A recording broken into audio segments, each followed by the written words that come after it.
Thank you for joining us today. My name is Nicole Correa. I work for Clemson Extension and I am a county livestock and forages agent. Today I'm here in Richland County talking to Mr. Kenny Mullis about his cattle operation and also all of the help that he does with the South Carolina Forage and Grazing Lands Coalition. Thank you for joining us today, Mr. Kenny. How are you? I'm doing great. Well, glad you could be here today. Can you talk to us a little bit about your partnerships with Clemson and also with the South Carolina Forage and Grazing Lands Coalition? Sure. I've always, throughout my life, worked very closely with Clemson Extension. They provide a very valuable resource, technical information on how to do a better job on your farm. Forage and Grazing Lands Coalition, I'm the current president of that organization. It's a nonprofit organization. We provide educational opportunities for producers around the state. We work very closely with the USDA NRCS. A good portion of our funding comes from NRCS. We also work very closely with Clemson Extension and some other organizations. Have some joint projects with Clemson. We help fund a forage demonstrations around the state. We have a number of Clemson Extension personnel on our board to help us guide us and help us do a good job.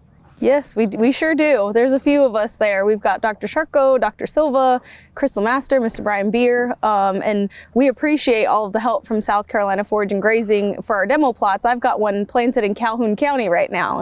Can you talk to me a little bit about some of the folks that we have behind us?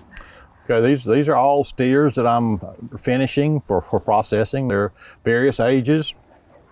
Some are getting close to being ready, some are still pretty young. They're predominantly Angus. Got a little Simmental mixed in, maybe a little Charolais, but they're all black steers. Very, very nice. They're very friendly. They like me because they associate me with food.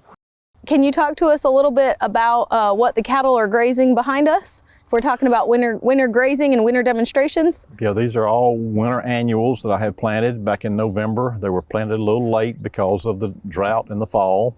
There's annual ryegrass here. There is cereal rye, which is a type of grain, but it's a grass as well. There is crimson clover, which is a legume, which fixes nitrogen in the soil. And then there are radishes that penetrate the hard pan and they have deep roots. They can mine nutrients down from deep in the soil and bring it up where the other forages can utilize it. That's fantastic. So it sounds like planting all four different types is very helpful to soil health. It is, and they kind of complement each other. The cereal rye comes in early and it's starting to reach the end of its life right now, but the ryegrass is really kicking in and it's a real high nutrient value forage. And then the crimson clover is starting to kind of peter out a little bit too. Clover and the radishes didn't fare that well this year because of the drought, and I think that maybe they're getting out competed by some of the grasses here. But yes, you've got some beautiful. I see a lot of ryegrass here. I mean, it seems very long to me. How do you know when to graze it? Typically, you want the grasses to get up around 8 or 10 inches. And then graze about half of that off, so that when they get down to around 4 or 5 inches, pull them off and move them to the next pasture and let that grass recuperate and regrow. And if you graze it down too close, you'll kill the grass before it's intended to die. Okay, so that would be considered overgrazed. Correct. Okay. Yeah. Wow. So, I mean, it sounds like what you're doing here is what people like to call regenerative grazing. Yes, a lot do. A lot of people call it regenerative grazing. Okay. Can you talk to us a little bit about this farm in particular? Is this your family's farm or is it leased land?